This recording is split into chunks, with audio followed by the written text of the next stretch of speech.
खुशहारण। पूरे देश के साथ साथ झांसी में भी आजादी की 74वीं वर्षगांठ का जश्न मनाया गया। इस मौके पर रानी लक्ष्मीबाई के किले पर जो हमारे जिलाधिकारी हैं आंध्र बामसी, उन्होंने तिरंगा फहराया और इसका जश्न भी मनाया।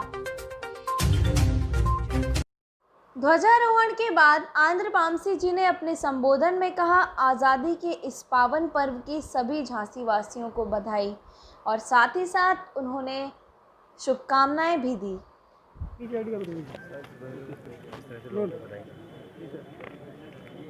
इस 74वें स्वतंत्रता दिवस के अवसर पर समस्त जनपदवासीगण को, समस्त शहरवासीगण को, समस्त कर्मचारीगण, डॉक्टर्स, पत्रकार बंधु, कोविड वॉरियर, सबको एक ही संदेश है कि हम सब लोग पिछले महीने की तुलना में इस महीने में कोविड की स्थिति पे तो बहुत सुधार लाए थे।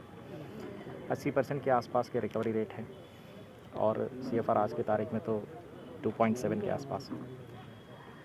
टेस्टिंग की जो क्षमता थी हमारी पहले 100 की थी, आज तो वो लगभग 3,500 तक पहुंच गई। अब इस वक्त जिस महामारी के समय पे हम लोग गुजर रहे थे, उस महामारी पे जीतना है तो एक ही सिद्धांत है, जितनी जल्दी टेस्टिंग किया जाए उतनी जल्दी आपकी बीमारी पकड़ में आ जाएगा, उतनी जल्दी हम लोग इलाज भी शुरू कर लेते हैं। साथ में ये भी कहना है कि वही जनपद था जहाँ पे लैब भी शुरू हुआ था, आज की तारीख में प्लाज्मा थेरेपी तक हम लोग पहुँच गए थे। जहाँ पे एक L1 फैसिलिटी भी नहीं है, आज की तारीख में हम लोगों के पास 1300 L1 बेड फैसिलिटी है और 200 की L2 बेड फैसिलिटी है और लगभग 290 की L3 बेड फैसिलिटी भी है। बहुत सारी चीज़ हमारे स्वास्थ्य विभाग में तो सुधार पे लेके आया था और बहुत सारे नए अच्छे ऊर्जित मैन पावर को भी हम स्वास्थ्य विभाग के अंदर लेके आए थे। ये सारी जो व्यवस्था जो हमने शुरू करना था, इस विगत 4-5 महीनों में शुरू कर दिया था। एक अच्छा मौका है आप सब लोगों के सामने कि जो भी हमारा लैब टेक्नीशियंस आ रहा है वो अपनी जान को खतरे में डाल के आपकी टेस्टिंग करने के लिए आ रहा है। उन लोगों के साथ सहयोग करें, अपना टेस्टिंग का सैंपल्स दिया जाए। साथ साथ स्वतंत्रता दिवस के अवसर पर जो इस साल हमने जितने संकटों से गुजरा था, वो सारी संकट एक एब्रेशन है हमारी ज़िंदगी पे। बस आज है, कल नहीं है, लेकिन इस पे हम लोग अपनी हिम्मत को नहीं टूटनी चाहिए।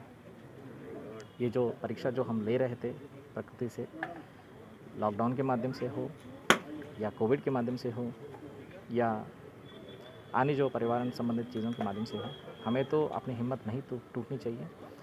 आज नहीं तो कल भविष्य तो हमारे हाथ में है।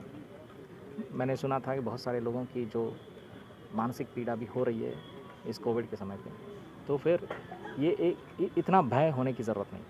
ये तो एक बीमारी है, जितनी जल्दी इस बीमारी को पकड़ में लाए उतनी जल्दी हम लोग इलाज शुरू कर सकें और छुपाने से कोई काम नहीं बनता है।